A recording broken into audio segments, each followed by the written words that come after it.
They thought it was impossible. 5 steel monsters, burning, smoking, silent, and standing in front of them was one soldier. No artillery, no air support, no backup unit, just 6 rounds, and a pistol. The Japanese officers stared at the battlefield in disbelief. Tank crews lay scattered. Tracks were twisted. Armor plates were torn open as if war itself had punched through steel. They searched for a unit. They searched for anti-tank guns. They searched for explosives. But all they found was one man, breathing heavily, pistol still warm in his hand. This was not supposed to happen. And yet, it did. This is the true-style war story of how one soldier shattered Japanese doctrine, humiliated armored warfare, and proved that courage, timing, and nerve can outweigh firepower. Introduction, setting the stage. The Pacific War was not kind to lone heroes. It was a war of jungles, mud, and ambushes. A war where tanks ruled the ground and infantry died fast if they stood alone. Japanese tank units were trained to believe one thing above all: a single soldier cannot stop armor. They were wrong. This story unfolds in the heat-choked chaos of the Pacific Theater, where visibility was low, humidity crushed the lungs, and death often came without warning. Here, tanks weren't just weapons. They were symbols of inevitability. And that is exactly why what happened next shocked an entire regiment. The soldier, no legend, just a man. He wasn't famous. No newspaper knew his name.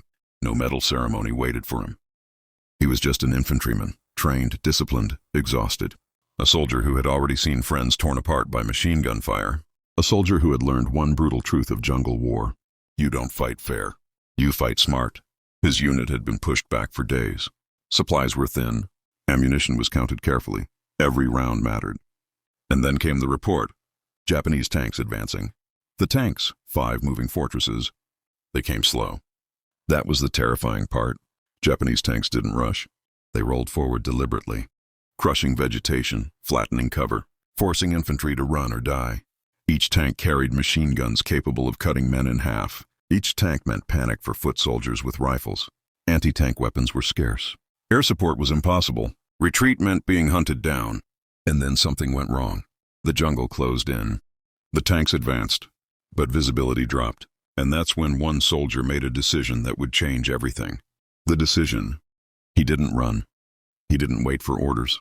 He studied the terrain. Mud, tall grass, narrow paths, and most importantly, tank discipline. Japanese tank crews trusted their armor. They trusted that infantry would flee. That trust became their weakness. Round 1, the first kill. The first tank rolled forward alone, slightly separated. That was mistake number 1. The soldier crawled through mud, silent, patient. Every breath was controlled. He waited until the tank passed him. Then he moved. One well-placed round, not at the armor, not at the turret, at the vision slit. Glass shattered. The crew panicked. The tank lurched, stopped. Smoke poured out. The first steel monster died, not with an explosion, but with blindness. Confusion spreads. The other tanks halted. Japanese commanders shouted orders. They thought it was a hidden gun, an ambush. They fired blindly into the jungle. But the jungle fired back, with silence. That silence was worse than artillery. Round 2, using fear. The second tank advanced cautiously, too cautiously. The soldier flanked it, moving where the tank could not turn fast enough. Another shot, another vulnerable point. This time, the track. Metal screamed. The tank spun uselessly. Its gun fired wildly, hitting nothing. 2 tanks neutralized. No explosions. No heroics. Just precision. The pistol. Why it mattered. Here's what made this moment legendary. His rifle was almost empty. He had 6 rounds left total. And a pistol, normally useless against armor. But pistols are not for tanks. They are for men. Round 3. Close enough to hear them scream. The third tank halted near a slope. The hatch opened. A crewman peeked out. That was his final mistake. 1 pistol shot. Clean. The hatch slammed shut. The tank reversed. Straight into soft ground. Stuck. 3 tanks out of the fight. Japanese doctrine collapses. Radio chatter exploded. Officers demanded answers. How many enemy soldiers? What weapons? No one could answer, because the truth was unacceptable. One man was dismantling armor. Round 4, turning their own weapon against them. The 4th tank fired at shadows. Trees fell. Branches shattered. The soldier waited until the tank overheated. Engines scream when stressed. He heard it. Another shot. Fuel line. Fire! Not an explosion. A slow, horrifying burn. Crew escaped. The pistol finished the story. The last tank, the moment of disbelief. Only one tank remained. Its commander knew something was wrong. He ordered infantry support. But fear spreads faster than orders. The infantry hesitated, and hesitation kills. The soldier waited for the tank to turn. He moved. One final rifle round. Perfect. The tank stopped. 5 tanks, 6 rounds, 1 pistol, 1 soldier. Battlefield. When the smoke cleared, Japanese officers walked the wreckage. They counted. Once, twice. They could not understand it. No anti-tank gun, no explosives. Just bullet holes. That day, Japanese armored confidence died in that jungle. Why this story matters. This wasn't luck. This was understanding the enemy, the terrain, and fear.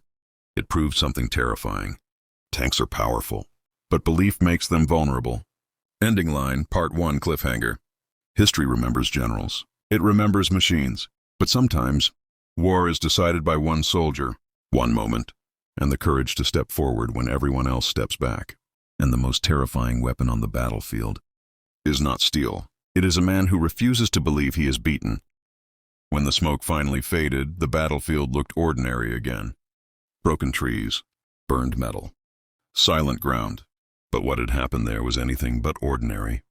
5 tanks, machines, built to dominate men, had been stopped by someone the battlefield was never designed to fear. One soldier who refused to run. The Japanese commanders would write reports. Engineers would analyze armor. Officers would blame terrain, luck, or failure of coordination. But none of those explanations could erase the truth. Steel lost. Courage won. This was not a victory of strength over strength. It was a victory of calm over chaos, patience over panic, and will over inevitability. That soldier didn't carry the firepower of an army. He carried something far more dangerous. The belief that even the impossible can be broken, one shot at a time. Wars are often remembered by numbers. Divisions, casualties, territories gained. But sometimes history turns on a moment so small it almost disappears. A breath held in the jungle. A single round chambered. A man choosing not to surrender to fear. And somewhere deep in the Pacific mud, 5 tanks remain silent proof that machines may rule battlefields, but resolve still decides them. Because when courage stands its ground, even steel learns how fragile it really is. History didn't expect him to win. The enemy didn't believe it was possible, but the battlefield never forgets.